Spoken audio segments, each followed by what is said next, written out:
नमस्कार विद्यार्थी मित्रांनो, स्वागत आहे तुमचं आपल्या कॉम्पिटिटिव्ह एक्झाम गायडन्स या आपल्या डिजिटल प्लॅटफॉर्मवरती। तर मित्रांनो, विलासराव देशमुख शासकीय वैद्यकीय महाविद्यालय व रुग्णालय लातूर येथे गट ड संवर्गातील वर्ग 4 ची भरती प्रक्रिया सुरू आहे। त्या संदर्भात शैक्षणिक अर्हता या संदर्भात एक शुद्धीपत्रक प्रसिद्ध झाले आहे। याची सविस्तर आपण माहिती पाहणार आहोत। कोणत्या पदांसाठी कोणती शैक्षणिक अर्हता आहे याची पण आपण माहिती जाणून घेणार आहोत। त्यासाठी व्हिडिओ शेवटपर्यंत बघत राहा, चॅनलला सबस्क्राइब करा व व्हिडिओला लाईक करा। तर मित्रांनो, हे शुद्धीपत्रक आहे।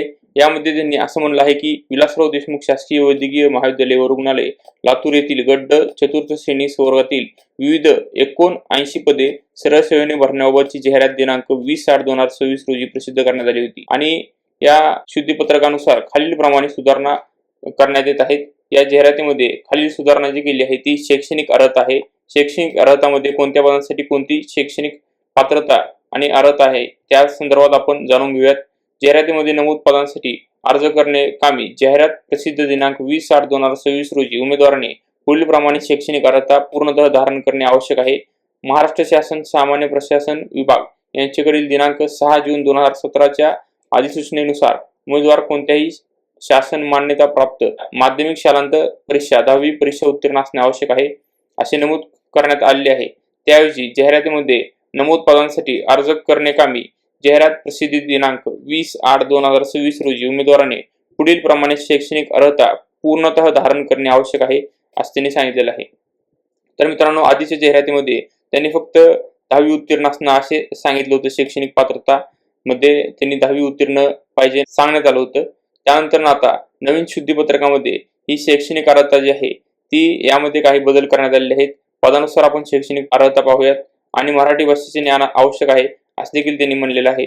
यामध्ये तुम्ही पाहू शकता कक्ष सेवक या पदासाठी एसएससी उत्तीर्ण असणे आवश्यक आहे। बाह्य रुग्ण सेवकसाठी एसएससी उत्तीर्ण केली असावी। शिपाई या पदासाठी एसएससी उत्तीर्ण केली असावी। माळी या पदासाठी एसएससी उत्तीर्ण केली असावी। माळी या पदासाठी फलोत्पादन प्रमाणपत्र अभ्यासक्रम पूर्ण केलेला असणे आवश्यक आहे शेतकी विद्यालयाचा। त्यानंतर स्वयंपाकी यासाठी एसएससी उत्तीर्ण आणि कमीत कमी 1 वर्षाचे नोंदणीकृत व्यवसायधारकांचे स्वयंपाक येत असल्याचे अनुभव प्रमाणपत्र अनिवार्य आहे असे देखील त्यांनी सांगितलेलं आहे। स्वयंपाकी या पदासाठी सहकिरण सेवकसाठी एसएससी उत्तीर्ण विज्ञान विषयासह उत्तीर्ण केलेली असावी असे देखील त्यांनी म्हणलेलं आहे। प्रयोगशाळा परिचर यासाठी एसएससी विज्ञान विषयासह उत्तीर्ण केली असावी। रक्तपेढी परिचर यासाठी एसएससी विज्ञान विषयासह उत्तीर्ण केलेली असावी ही शैक्षणिक अर्हता आहे। आणि अपघात विभाग सेवक यासाठी माध्यमिक शालांत परीक्षा एसएससी उत्तीर्ण केलेली असावी। सहाय्यक स्वयंपाकी यासाठी एसएससी उत्तीर्ण। पहारेकरी यासाठी एसएससी उत्तीर्ण। न्हावी यासाठी एसएससी उत्तीर्ण प्लस ITI चा केस कर्तनालय प्रमाणपत्र अभ्यासक्रम पूर्ण असणे आवश्यक आहे आणि धोबी या पदासाठी एसएससी उत्तीर्ण केली असावी।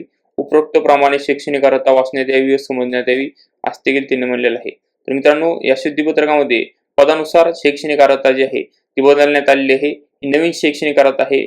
या शैक्षणिक अर्हतानुसारच तुम्हाला जाणून घेऊन फॉर्म भरायचा आहे। विलासराव देशमुख शासकीय वैद्यकीय महाविद्यालय व रुग्णालय लातूर गट ड संवर्गातील 79 रिक्त पदांची सरळ सेवा भरतीबाबतच्या शैक्षणिक अर्हता सुधारणा आणि शुद्धीपत्रकाबद्दलची अशाच महत्त्वाच्या माहितीसाठी चॅनलला सबस्क्राइब करा, व्हिडिओला लाईक करा, शेअर करा। धन्यवाद मित्रांनो।